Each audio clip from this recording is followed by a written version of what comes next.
Assalamualaikum warahmatullahi wabarakatuh. Syekh Abdul Hamid Abulung Al-Banjari atau lebih dikenal dengan Dato' Abulung adalah salah satu ulama Banjar yang berpengaruh pada masanya. Ia adalah ulama yang pernah menggemparkan Kalimantan dengan paham wahdatul wujud. Ia dihakimi oleh keputusan Sultan Tahmidillah atas pertimbangan Syekh Muhammad Arsyad Al-Banjari yang waktu itu menjabat sebagai mufti besar.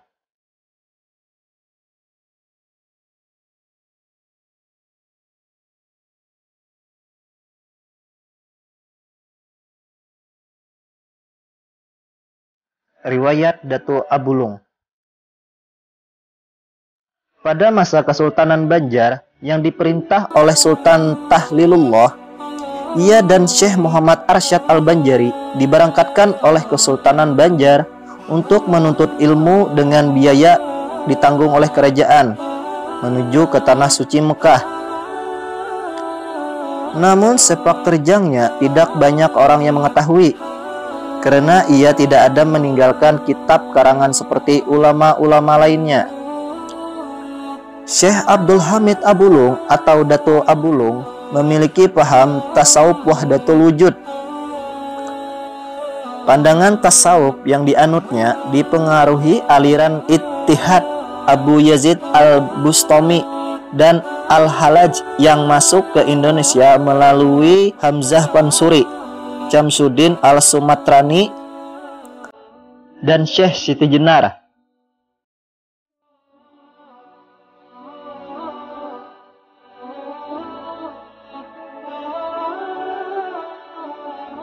Kesempatan Syekh Abdul Hamid dalam mengembangkan ajaran wujudiyah mulai mendapatkan sandungan ketika tersiar sampai ke telinga Sultan Tahmidillah dan Syekh Muhammad Arsyad Al-Banjari bahwa ajarannya yang dianggap meresahkan masyarakat.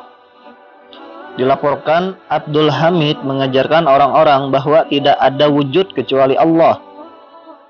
Dialah aku dan aku adalah dia.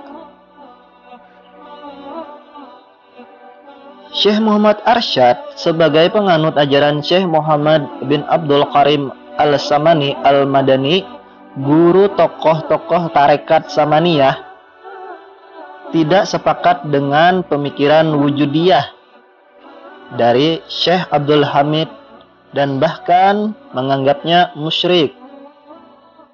Akibat dari pemikirannya, Syekh Abdul Hamid Abulung berakhir hidupnya di tangan para algojo Kesultanan Banjar. Dia dihukum mati atas keputusan Sultan Tahmidillah atas pertimbangan Syekh Muhammad Arsyad yang pada waktu itu menjabat sebagai mufti besar. Ia dimakamkan di kampung Abulung, Sungai Batang, Martapura.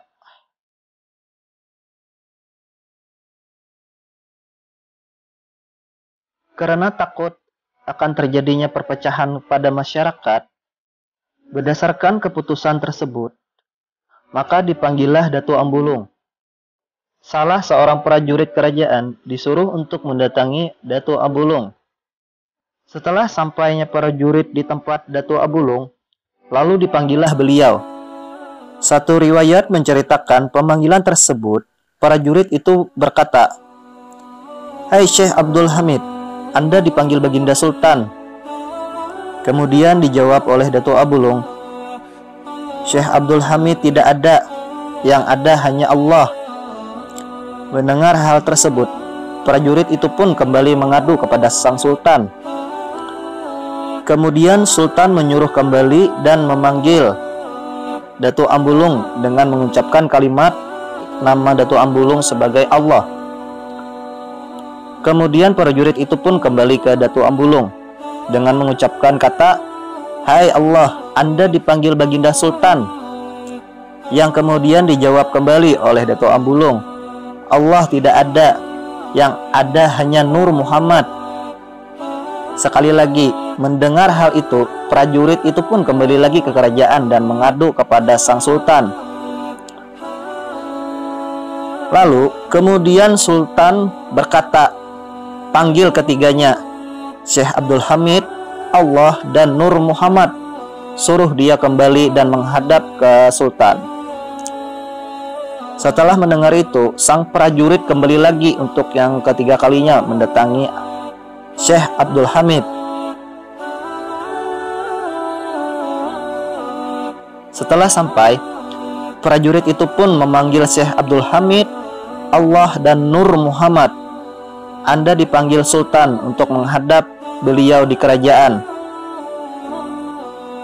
Lalu Syekh Abdul Hamid ikut prajurit itu untuk menemui sang baginda di kerajaannya.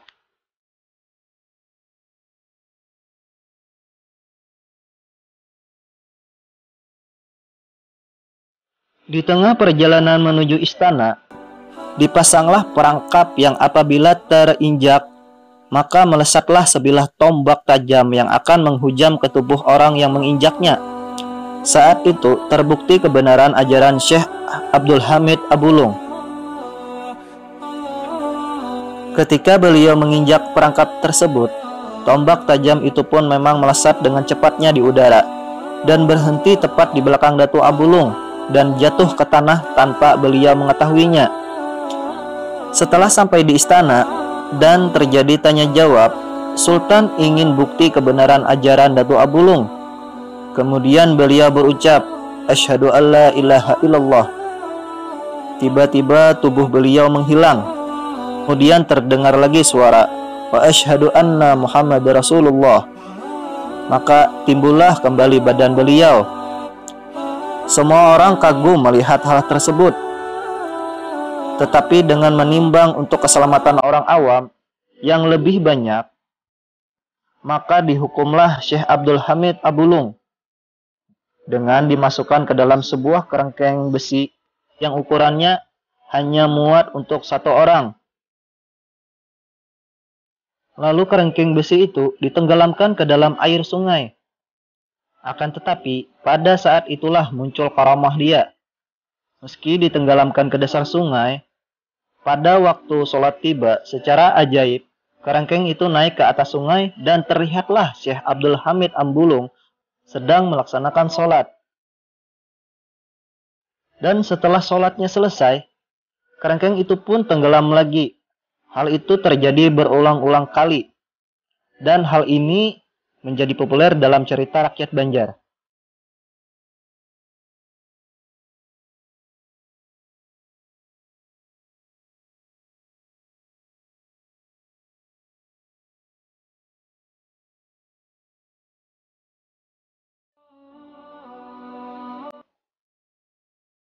Karena dengan hukuman yang pertama, Datuk Abulung tidak juga mati, dan akhirnya diketahui kerajaan, maka pada akhirnya Datuk Abulung kembali dibawa ke kerajaan.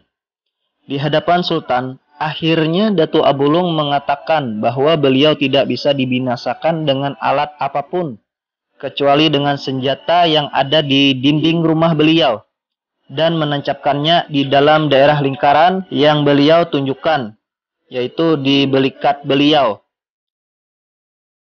Setelah mendengar pengakuan dari Datuk Abulung, maka diperintahkan seorang prajurit untuk mengambil senjata yang dikatakan oleh beliau.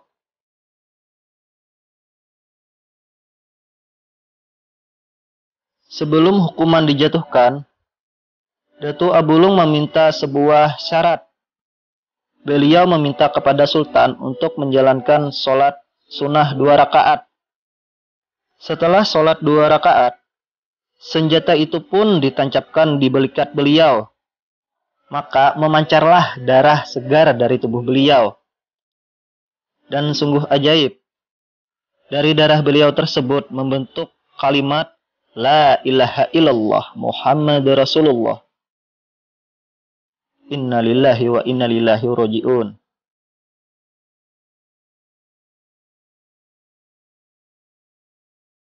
Setelah sekian lama, kubur beliau akhirnya ditemukan oleh masyarakat atas petunjuk dari almarhum Tuan Guru Muhammad Nur Tangkisung, yang juga diyakini adalah seorang kekasih Allah. Letaknya sebelah hilir dari kampung Dalam Pagar, dan sekarang dipelihara makamnya oleh warga setempat. Selain itu, keanehan makam yang terletak di pinggir sungai itu beberapa kali tergores air sungai dan turun ke bawah, tapi setelah itu makam itu naik dengan sendirinya.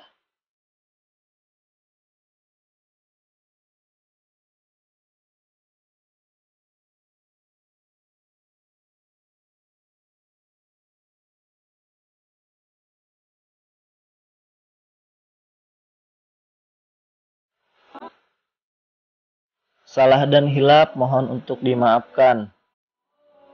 Wallahu